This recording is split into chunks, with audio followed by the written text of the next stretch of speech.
Hello, this is Tony Heller from RealClimateScience.com. The press says that there's an historic heat wave broiling the United States and the world in a climate meltdown, of course caused by the burning of fossil fuels.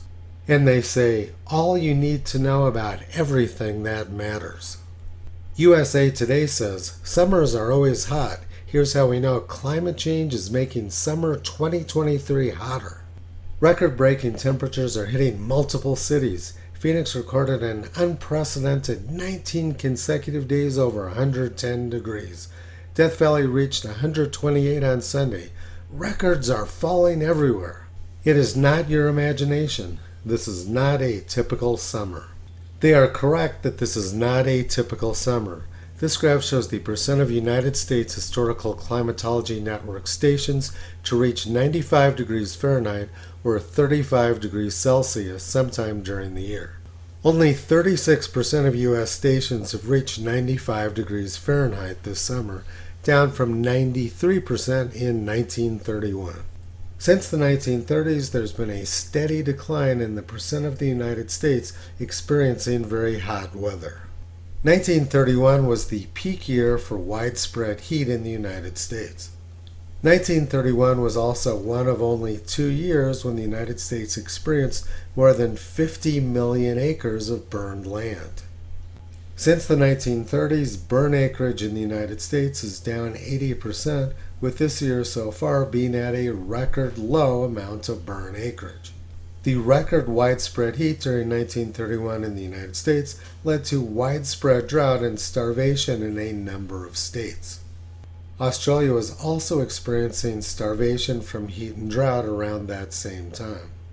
The deadliest flood in world history occurred in 1931, with 50,000 square miles of China flooded and millions of people drowning.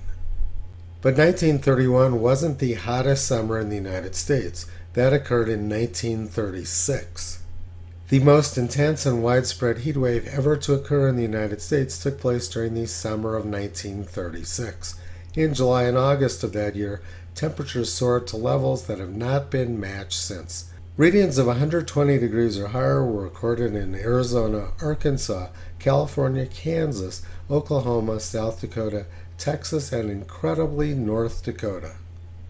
The pink dots on this map show locations which reached 110 degrees Fahrenheit during the summer of 1936, and the red dots show locations which got over 100. Now let's compare the extreme heat of 1936 to the relatively mild summer of 2023. As you can see, there's no comparison between this summer and the summer of 1936, which was much hotter. USA Today says, Phoenix recorded an unprecedented 19 consecutive days over 110 degrees. CBS News says, Phoenix is about to shatter yet another heat record for big cities. Tuesday is shaping up as the 19th straight day the desert city will see temperatures hitting 110 degrees. I was a freshman in college at Arizona State University in 1974, the year the previous record of 18 consecutive days over 110 degrees was set. But the press wasn't talking about global warming then. The same week as the heat wave was occurring, Time magazine ran this article, Another Ice Age, Monday, June 24, 1974. Telltale signs are everywhere, from the unexpected persistence and thickness of pack ice in the waters around Iceland to the southward migration of a warmth-loving creature like the armadillo. Since the 1940s, the mean global temperature has dropped to about 2.7 degrees Fahrenheit. And they blame drought, floods, famine, tornadoes, and all kinds of other bad weather on global cooling, the same things which they now blame on global warming. I played on the soccer team at Arizona State University that year, and we practiced outdoor every afternoon at 3 o'clock p.m. Good Morning Britain says Phoenix has become the first city in the world to become uninhabitable unless you have air conditioning. Let's take a look at that claim. Phoenix has always been too hot for most people to live. Back in the early 1950s, very few people lived there.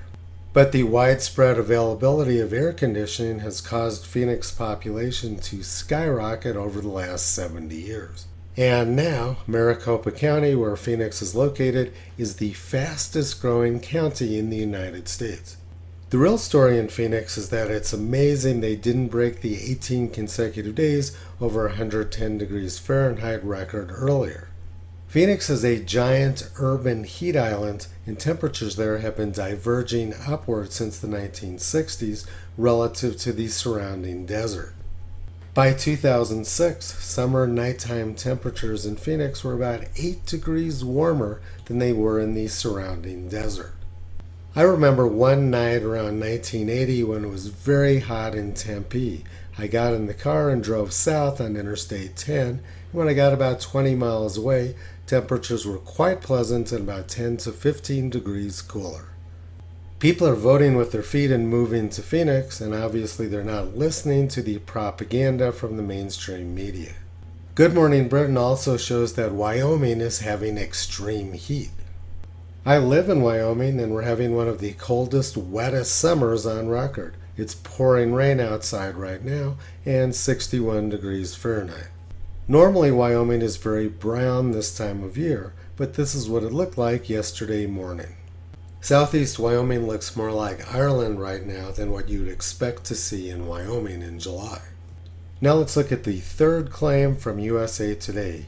Death Valley reached 128 degrees Fahrenheit on Sunday. Records are falling everywhere. But during July 1913, Death Valley had 6 consecutive days over 128 degrees, including the world's record temperature of 134 degrees on July 10, 1913. Phoenix is not becoming uninhabitable, quite the opposite, it's becoming extremely popular, and the United States is not having an unusual heat wave this summer. The press is constantly lying and fabricating stories as part of their ongoing efforts to demonize fossil fuels. And they have their bright red and pink maps to assist them in their dishonesty. Toto has been pulling back the curtain on the climate scam for the past 15 years. You can visit him, Kyrie Caesar, Toki Upala, and the 4 new puppies on the web at realclimatescience.com.